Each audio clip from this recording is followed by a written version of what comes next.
Ladies and gentlemen, it's time to Rassle Rock with Rick Connor. What the F was that entire freaking promo about? Mark Hallbacher. She's like the James Ellsworth of women. And Cory Castle. I look like Paul London and Brian Kendrick mixed. Hey, what's going on, everybody? Welcome to another episode of Rassle Rock. It's been a crazy week, man. We've had so many things going on with the return of Halloween Havoc. Raw and SmackDown were crazy. Oh, man. People were talking about quitting WWE, and people were talking about redoing things in WWE. And meanwhile, on a little island not too far from here, NXT UK happened, and nobody knew about it. And then all of a sudden, everybody knew about it and wouldn't shut the hell up about it. So, man, oh, gosh, let's start with that, man. NXT UK, Walter and Dragonov. Oh, So my Holy God. hell. So did you just fall upon it, Rick, or were you like, did you see people talking about it online? There was I saw what was it? World Culture Wrestling did a big thing about it, and I think it was Dave Meltzer had a big thing on why this is WWE's most brutal match ever, possibly. You know, and then they did a whole spiel on it. So yeah, man, it was crazy. As soon as I saw, like, I didn't even watch the videos or read the reports or anything like that. As soon as I heard that, I'm like, well, I'm going to have to take a look at this before, somebody else tells me their opinion. And just immediately I was blown away by how, because it was none of what happened was dangerous. It wasn't like they were doing like a bunch of head drops or anything like that. They were just smacking the crap out of each other. Right. It was absolutely nuts. Some of those neck slaps Walter was putting on him on the trap in the neck, like right at the base of the neck. Oh, dude, I was just crazy. Yeah. But there's that one spot where Walter just boots him into the metal steps. Yeah. And you can tell he's exhausted and he's trying to take the bump and he just falls into the steps. It was just gruesome, man. It was a rough match to watch. Yeah. It was like absolutely painful to watch at times. Like just the blood vessels all burst on Dragonov's chest. Like Cory, you and me both know what that feels like. Yes. When John Dahmer turned me into a sack of meat many times. Like in many different, in so many years of this happening to me, I understand. Dahmer did it to me for years. Yeah. Well, both of us, honestly. But yeah. Gross. Yes. He didn't just have the welts on the chest. He had them on the back, his neck. Right. Well, I mean, I was thinking this while the match was on, that this guy kind of reminds me of like, if like KO Storm and like Sami Callihan merge into one person. That's kind of how I feel. Do you remember KO Storm? Yeah. Well, like he has that same like that fair skin where as soon as he gets hit, there's marks. Yeah. Like that's the same stuff with like Sami Zayn does too. Then like Dragonov's like facial expressions are so good. His like selling's amazing. It's just like It also worked that they were screaming at each other in German. Yeah. Right. Ain't nothing more hateful than some screaming German. It's not like hearing like a hard hit and then they're just yelling in German at each other. It's like, oh. It was rough because like I couldn't tell if they were calling the next spot and we could just happen to overhear them because there's no crowd, or if they were just like trash talking, just like Unstein Stools. I'm like, Jesus Christ, what the hell are they saying? The und headlock, und snapmare. It's absolutely names of moves and spots. It was absolutely brutal to watch. I still recommend it though. It's just for if you're into that like hard hitting, real snug, real. What's German for chop me? What's German? What's German for block this, chop me back? What's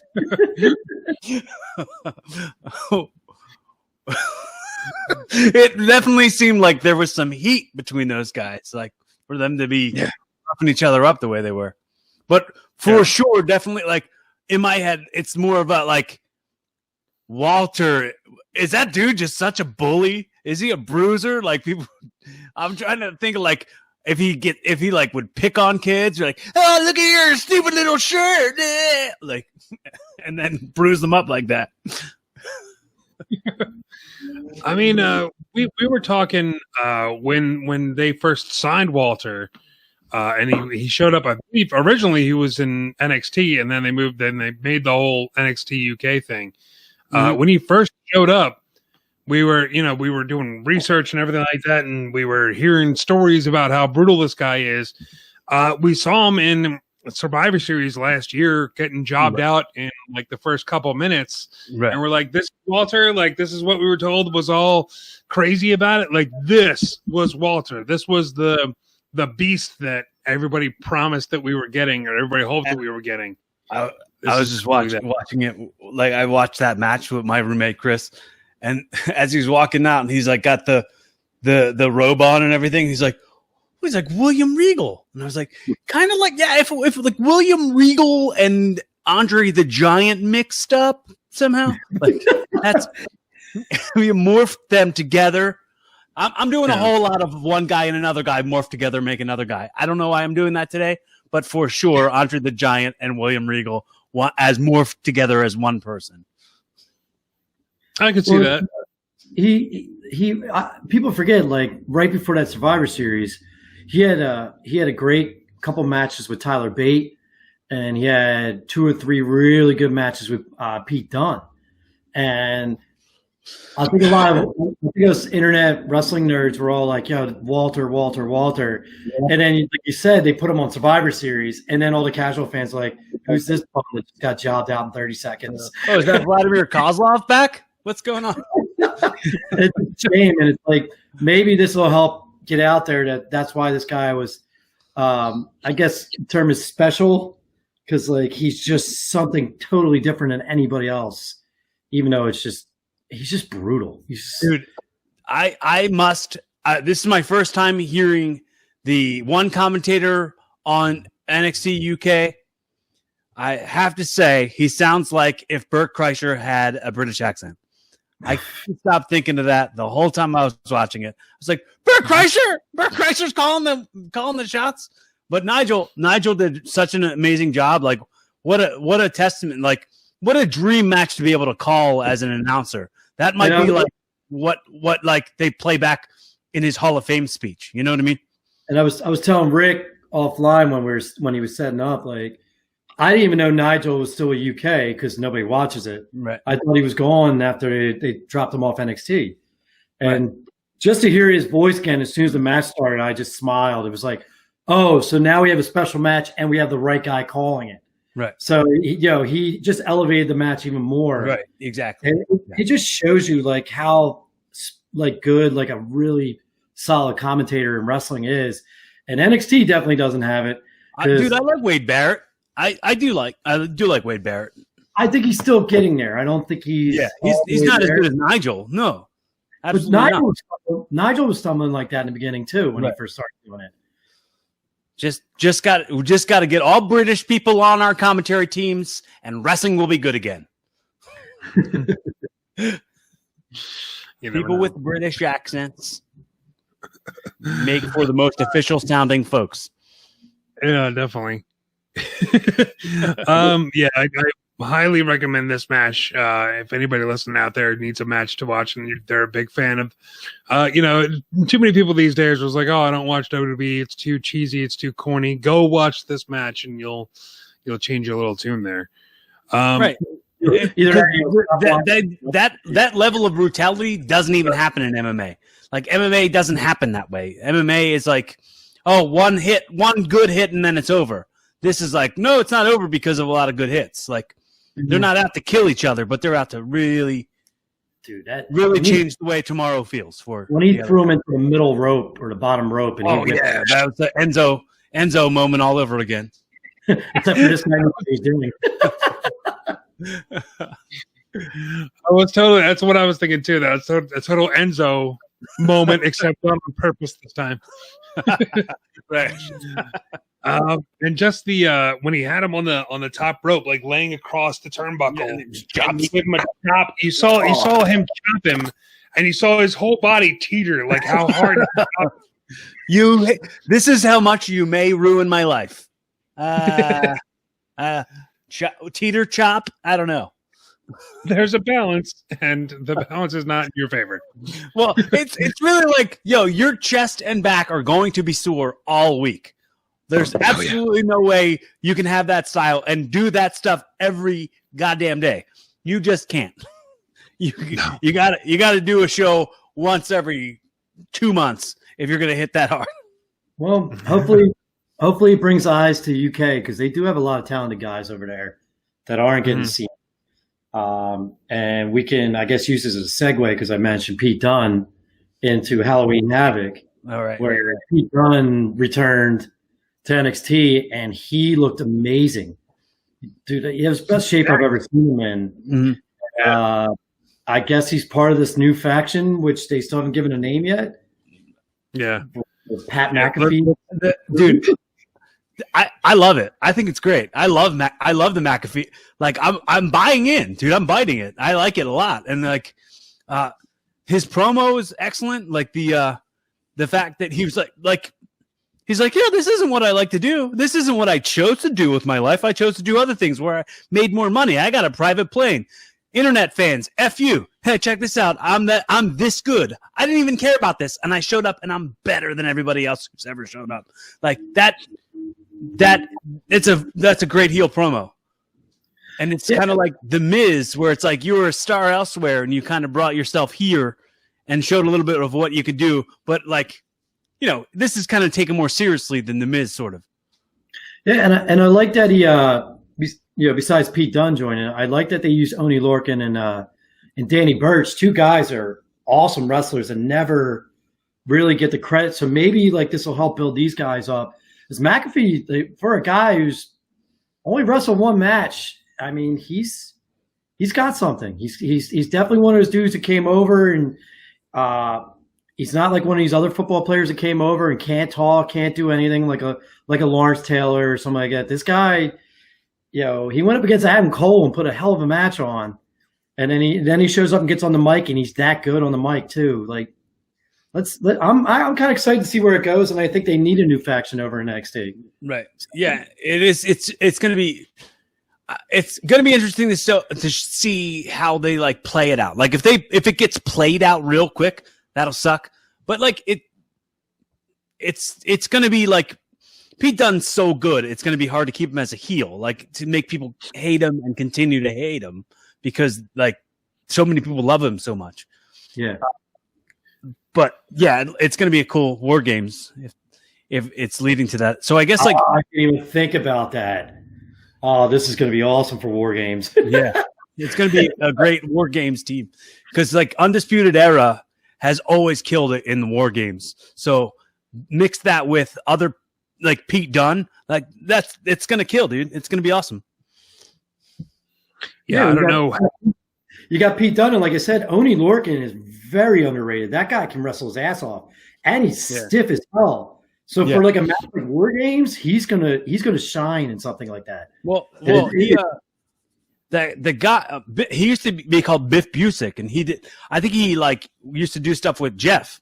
Jeff like managed him in CZW, and then like won the heavyweight championship from him. When Nico Socio was CZW heavyweight champion. Yeah. Yeah, man. If this is all this has to be leading to War Games. I don't know how close.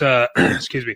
I don't know how close Adam Cole and Kyle O'Reilly are back to being at full, 100% and can get back in the ring clearance, whatever they call it. But I don't know when War Games is. Do we know? Is that Is that right before Survivor Series? Yeah, I heard they're building toward the takeover before, right? It's a takeover before Survivor Series because they always end up doing War Games. November, yeah. They end up doing War Games, and it's usually better than the entire Survivor Series. Right. Like that match alone beats all of Survivor Series. So we got, 3-4 weeks easily? 5 weeks until Survivor Series? Yeah.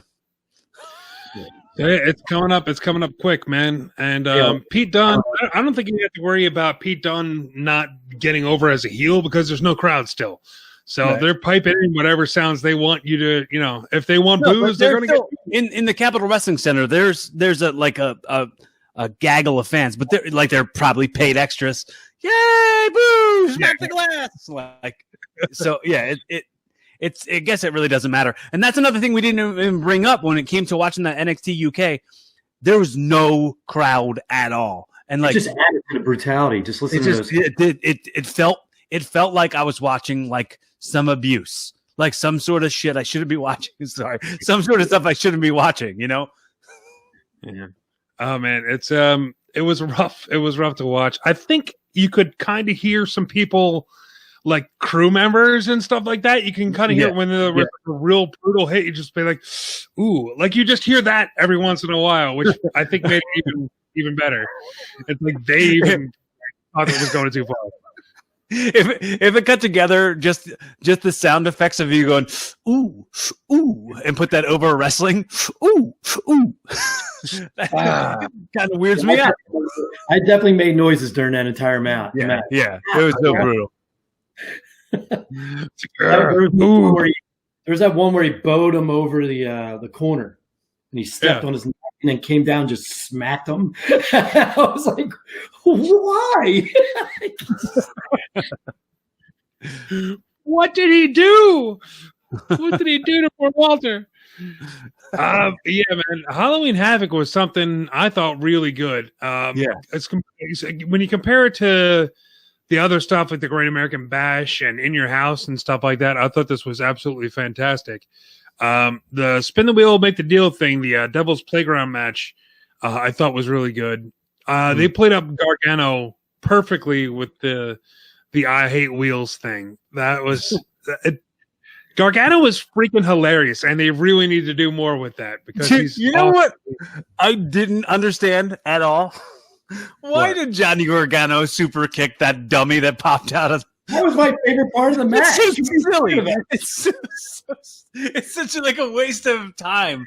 Like if you think about it, like the logistics of the match or whatever. If it's a fight, you're just wasting so much of your energy throwing this kick to somebody who's not going to do an object.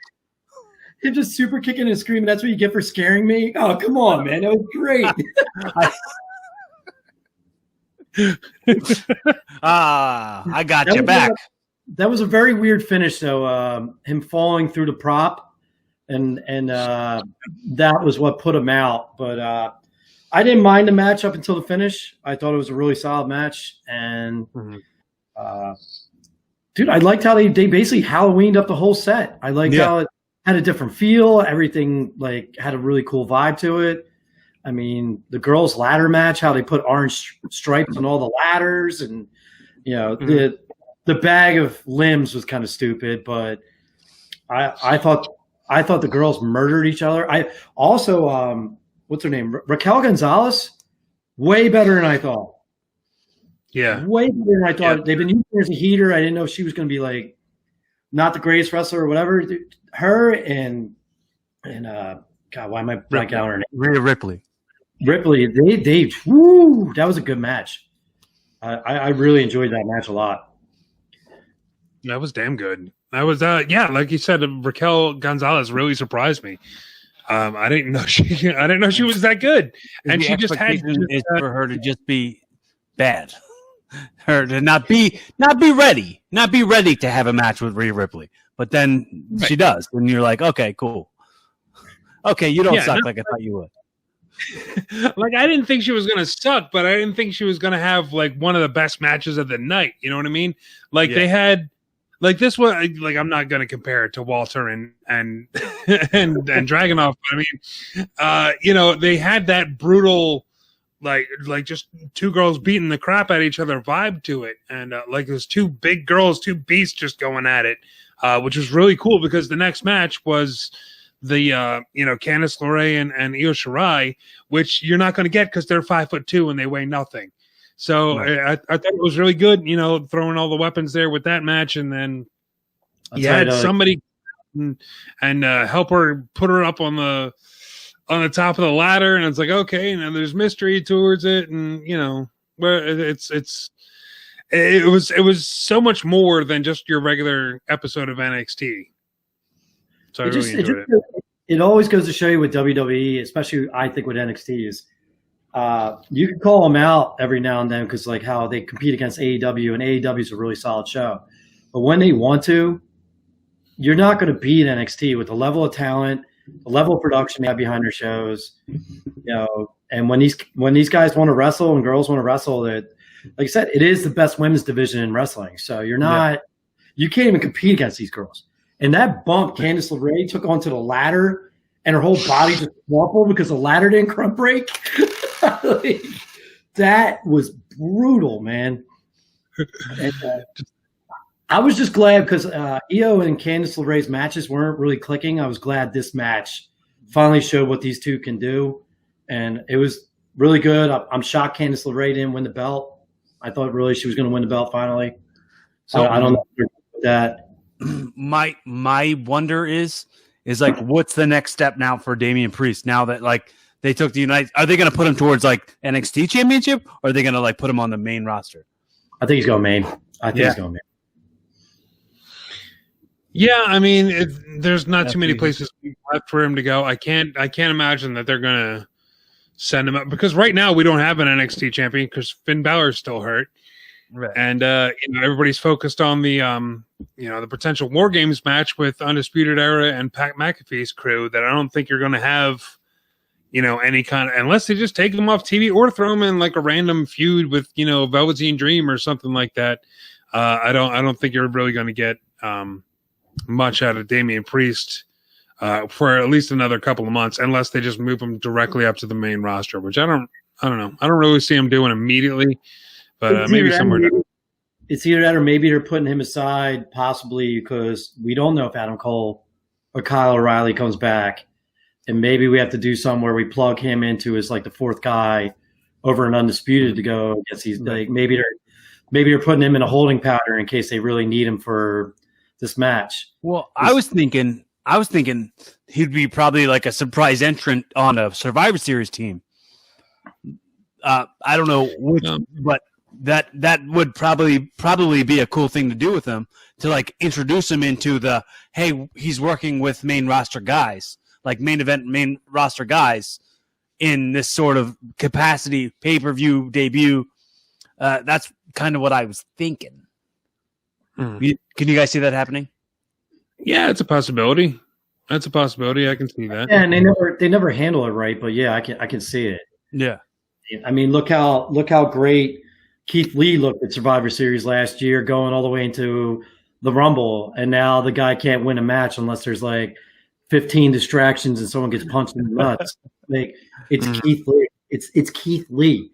The problem is that he's a babyface. That's the problem is that he's a babyface. Just let him be a heel. Let him be also managed by Paul Heyman. It'd be a cool way to twist the entire thing. I just want to see him win a match. That's all I care right now. Like to take that long to beat Elias when most people were beating Elias in 30 seconds, right?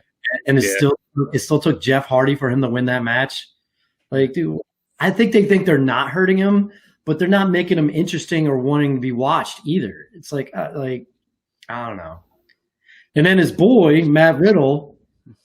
He has a match, and then they talk down about him the whole time he's wrestling. Oh yeah, well in the back, a lot of the wrestlers don't get along with Matt Riddle. It's like, really, you're gonna do that? You're gonna low key bury him while he's wrestling the match? It's gross. Pulling an Ascension the entire thing. Did you hear they're dropping the Matt part and they're just gonna call him Riddle from now on? Yeah. So he's already up on the website as just Riddle in their whatever. Bios or whatever. I read that would make him less Googleable and less associated with a sex allegation, a sexual assault allegation, or whatever charge that is, just to further him from it a little bit. Just take his first name away from him, and you can't like associate the two things.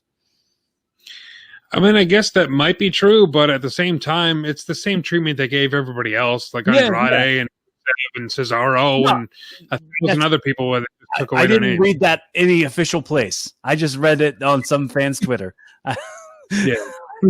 I'm not plugging any amazing source.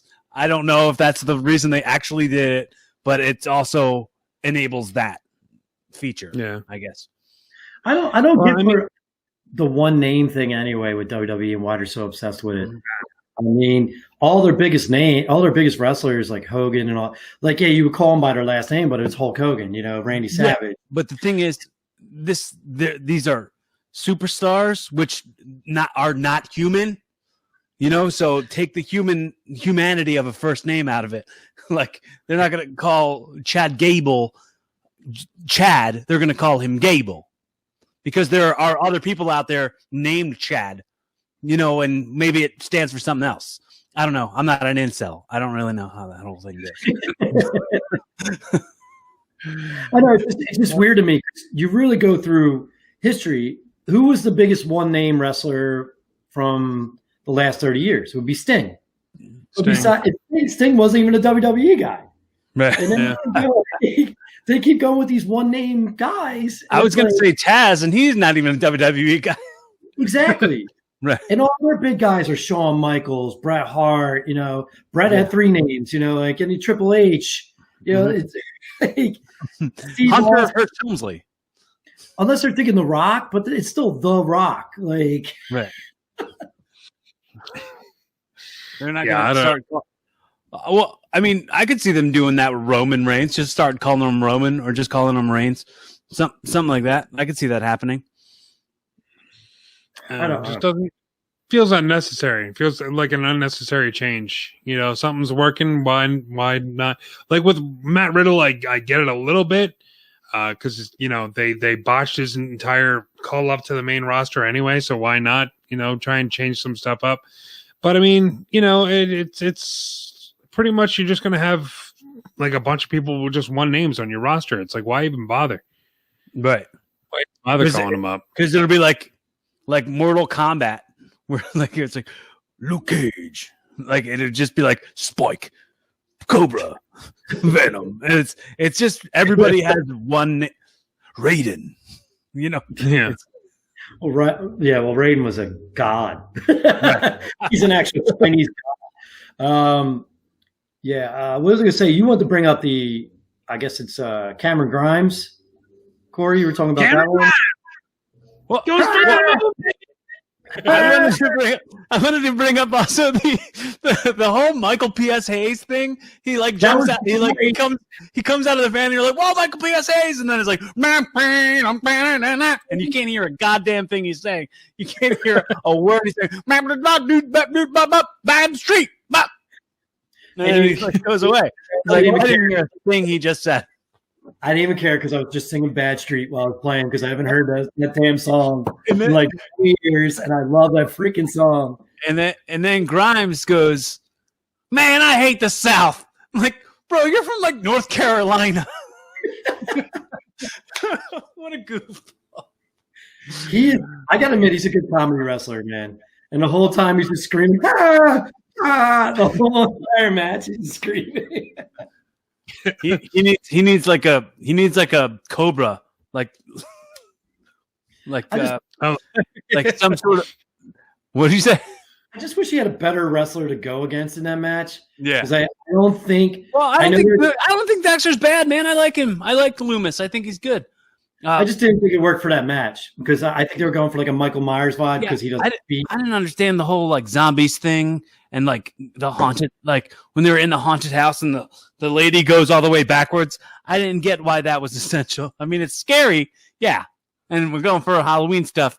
I get it, but I have to admit though, NXT this week, legit, probably one of the most fun shows I watched, and like just wrestling is fun, like.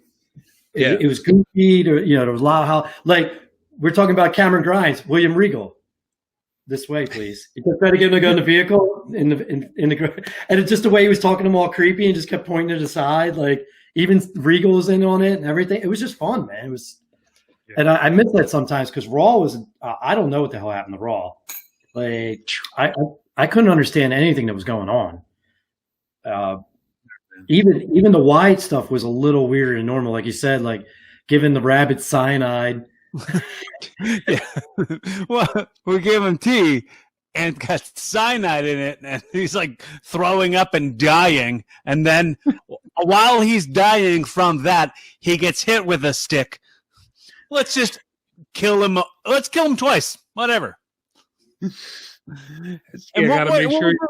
What was the like little branding iron thing? Like, what happened to the big mallet thing? What? So that just adds more folds to the Bray Wyatt fiend character.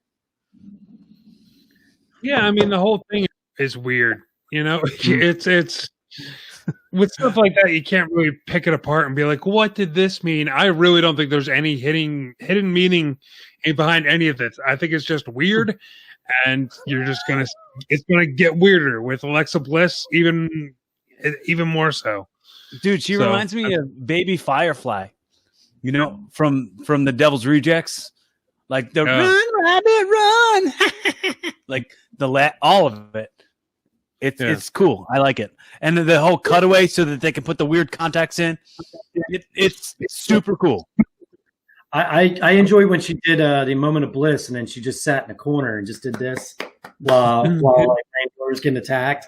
Like there was some good points that, and when Bray Wyatt was talking, and the cabin was on fire in the background, they made the screaming noise in the background. Like he's really good at tying all his history together, right? But it was just still like Raw was weird. Like I don't know. I don't know. Where the hell did he go? He just left. Where's then you watch SmackDown? In SmackDown, I mean, it was basically one story that they continued all the way through. But it was the best damn story probably of the week. Oh my God! And then including Daniel Bryan in it, which there's been rumors that it's going to be Roman Reigns versus Daniel Bryan. So I think this is the first phase of that. Yeah. Jay Uso is playing this so well when he's like looking down at him. It's like, I hate you, man, and just like screaming it through. Dude, amazing. I'm so thrilled to been able to like be a wrestling fan and be somebody who like studies emotions at the same time. So like this is super cool for me, and I'm buying it all the way. And I think everybody like got that same feeling when he started that whole I can't believe you do this to me. You used the one person, you knew it, and Roman's brilliant too, because it's just like, yeah, I did that. Of course I did that. What else was I supposed to do? Like Roman so thinks he's right. Yeah. Roman is the non-purple Thanos going on here, man. He's just like, no, this is what needed to be done, and I needed to take out my family member to do that, just to see how serious I am. And Jay is, I don't know where he went to acting school all of a sudden, because where's this guy been? He's just like, I hate you. And he's on the verge of tears. I got goosebumps. I'm like, Jesus, man, this is so freaking good. And then him turning heel at the end, I didn't see coming at all. I did not see that coming. He's like, yeah, I got you. Let's destroy Daniel Bryan. It was brilliant. The whole show was brilliant. Yeah. My whole thing is, I don't care what their plans are for Mania, scrap them. I want Jey Uso versus Roman Reigns for the title and Mania. I want Jay to turn on him right around Survivor Series. Royal Rumble, like finally, like on him, and I want to see Jey Uso versus Roman Reigns for the title. I think it'll be way bigger than anybody's going to realize. Jey Uso right now, him and Roman Reigns are like the stars of WWE.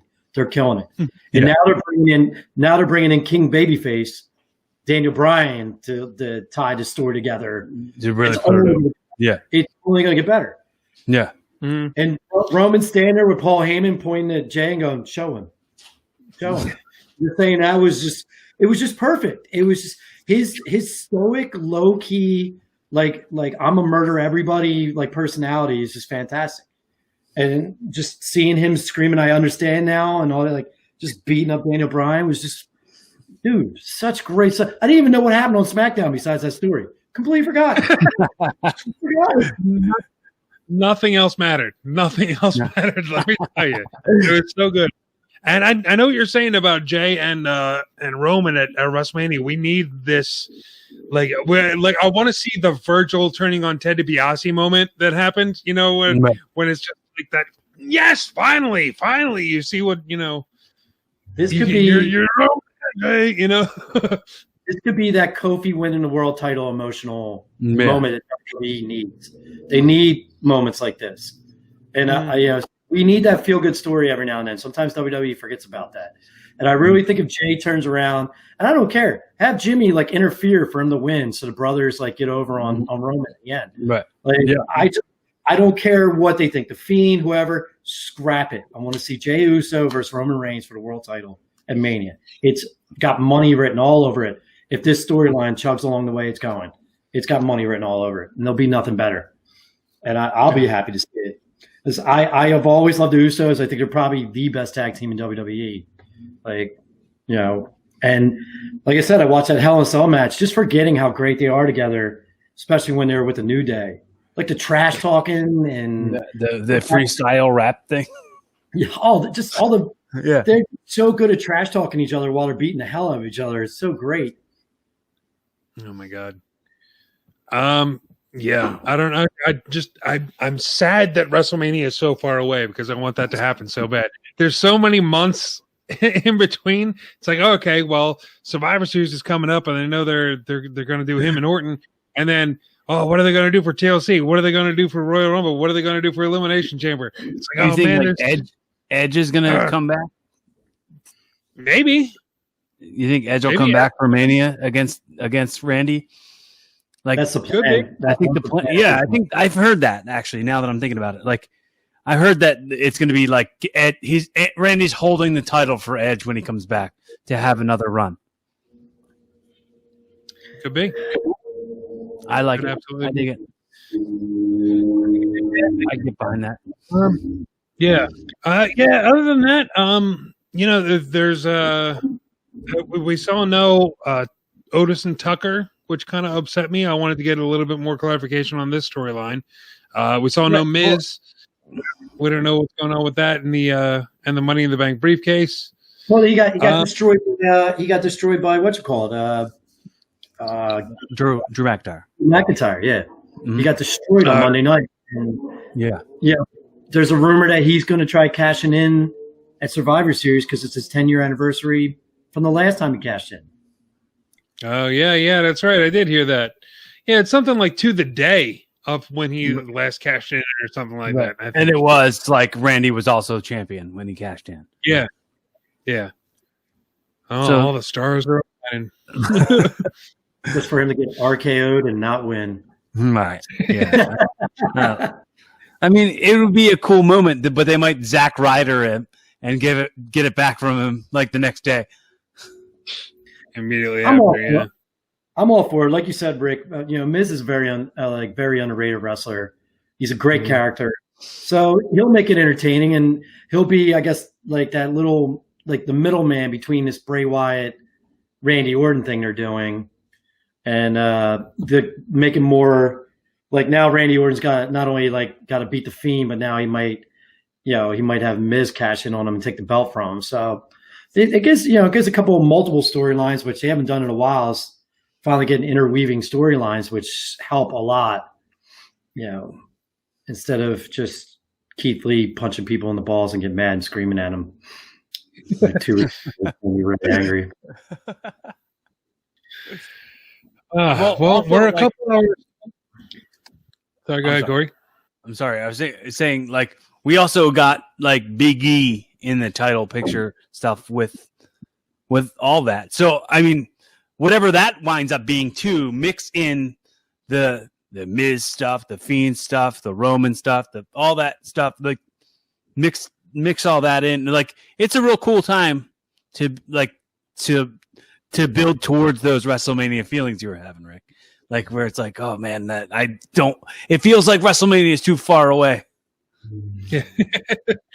It feels like we're right there already. It's we're almost fantasy booking WrestleMania at this point. All of WrestleMania at this point, all 8 hours are oh, this match could be good. Oh, this match. Oh my God. It looks like they're gearing up for this. We're already there. and it sucks. It's not even Survivor Series yet. It's like, damn it, we have to wait, and so much stuff could change. Like a couple weeks ago, we talked about how much Big E would be great. Oh, let's get Big E and Roman Reigns. And now we're like, screw Big E. Let's get Jay back in there for a third match. Let's do it. You think about it. Can you do that in the Vince McMahon impression? Wait, sorry, what? Can you do that in the Vince McMahon voice? When you like pitch how cool Big E would be in the Austin voice, and then as McMahon. Jesus, you're booking. What? Write it down, and I'll try it for next week. Jesus. What were you saying, Mark?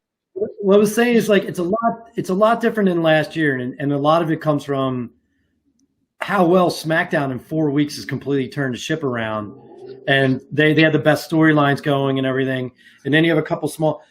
Last year this time we weren't even talking about Mania because everything was a mess, nothing was in place, none of the characters were established.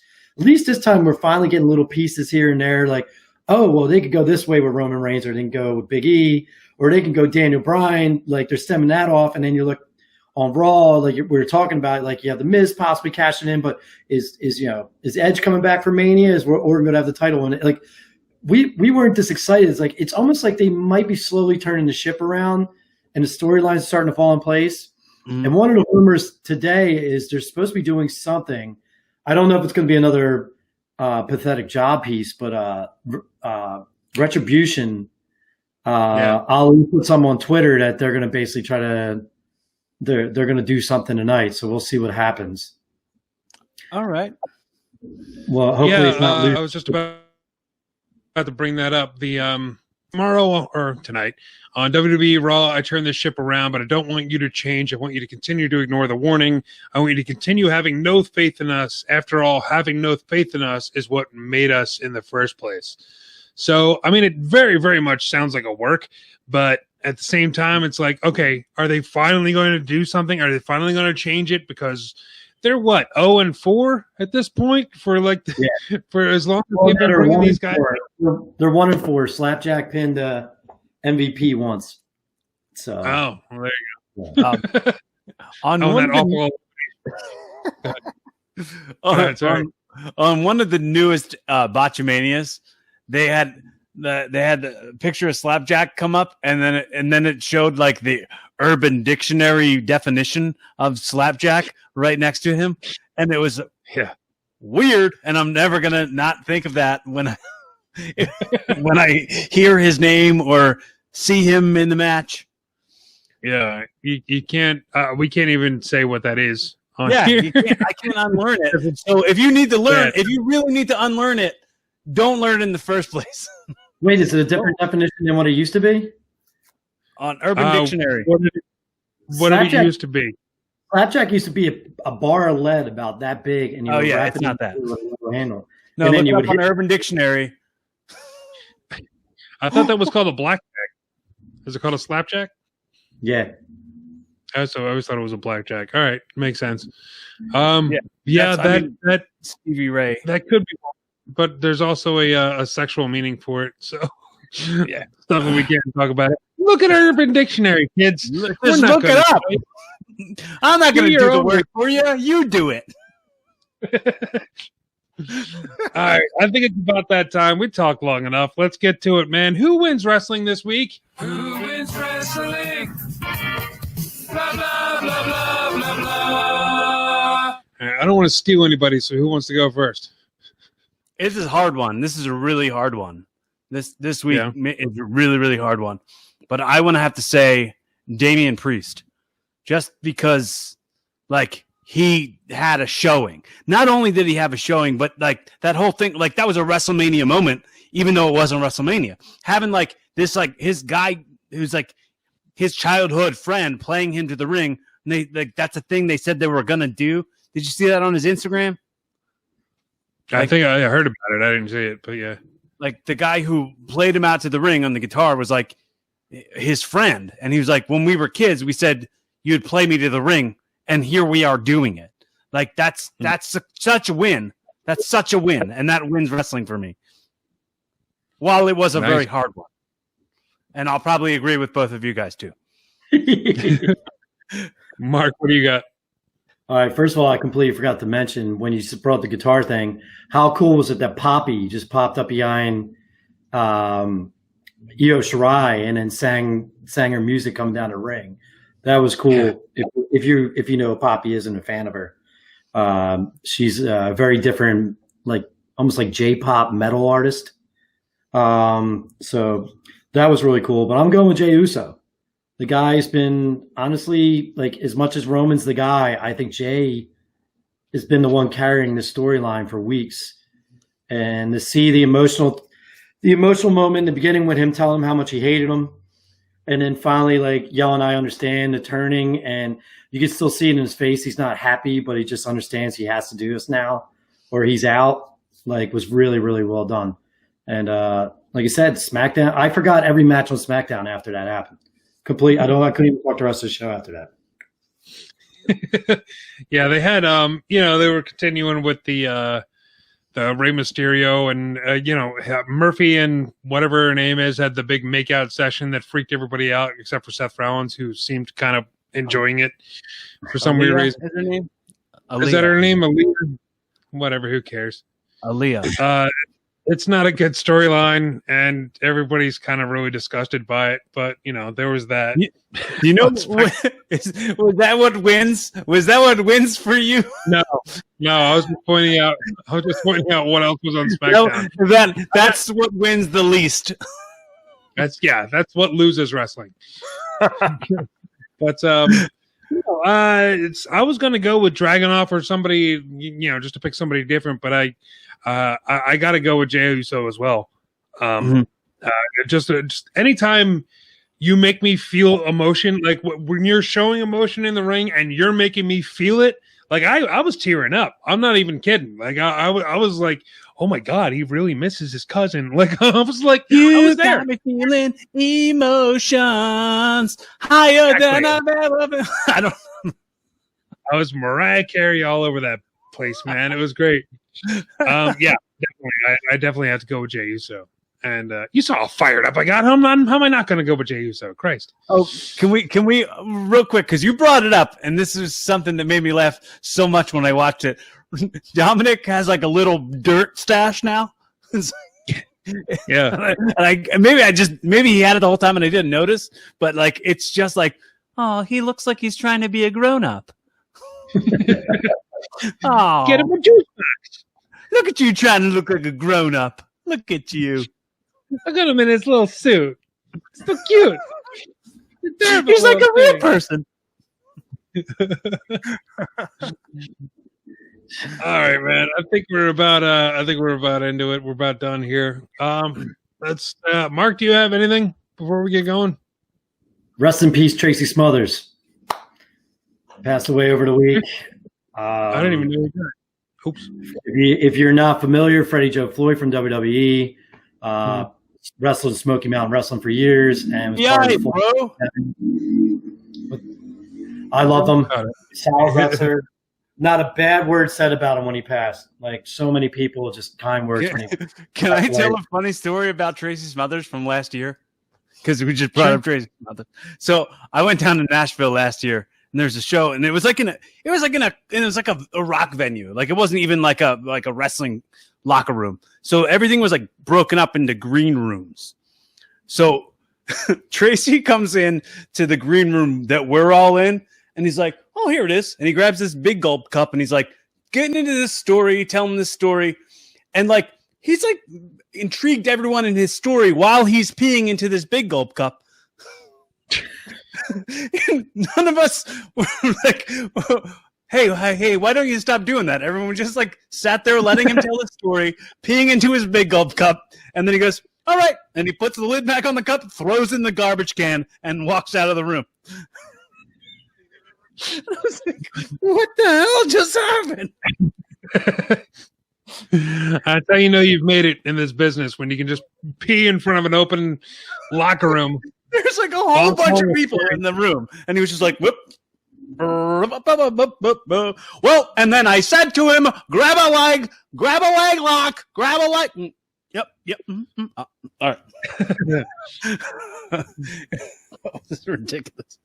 But rest in peace, Tracey Smothers. Yeah. All the I way. didn't even know. Yeah. Didn't even know the guy passed away. Sad.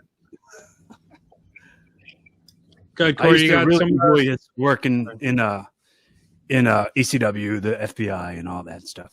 But good, Rick. Corey, go ahead and knock out your plugs while we got you on screen here. Okay.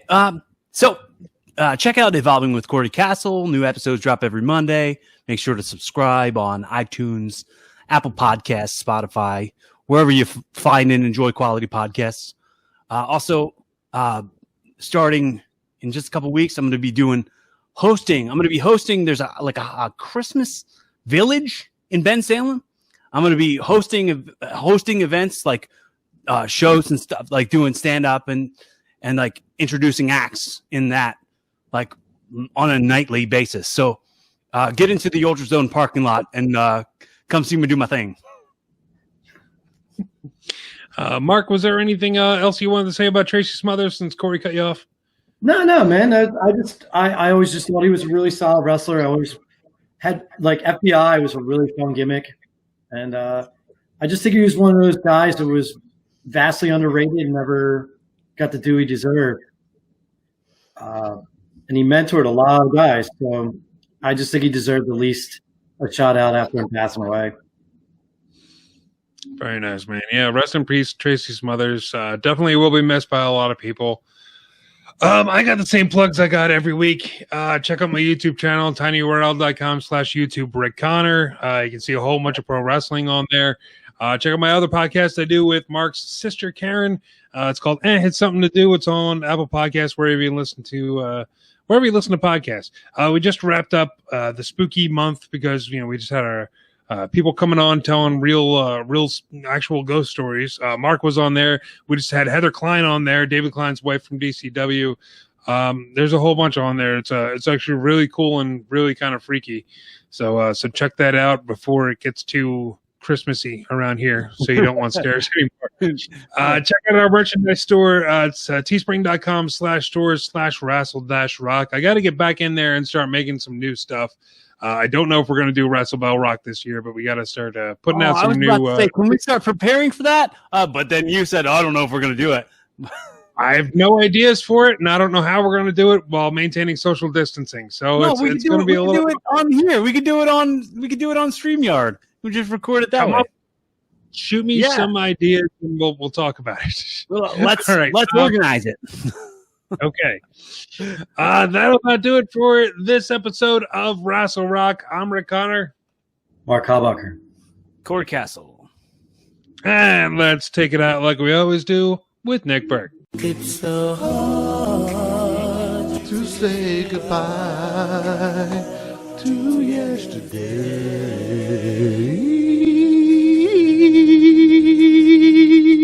Join us again for another episode of Rassle Rock. This has been Jay Davis speaking.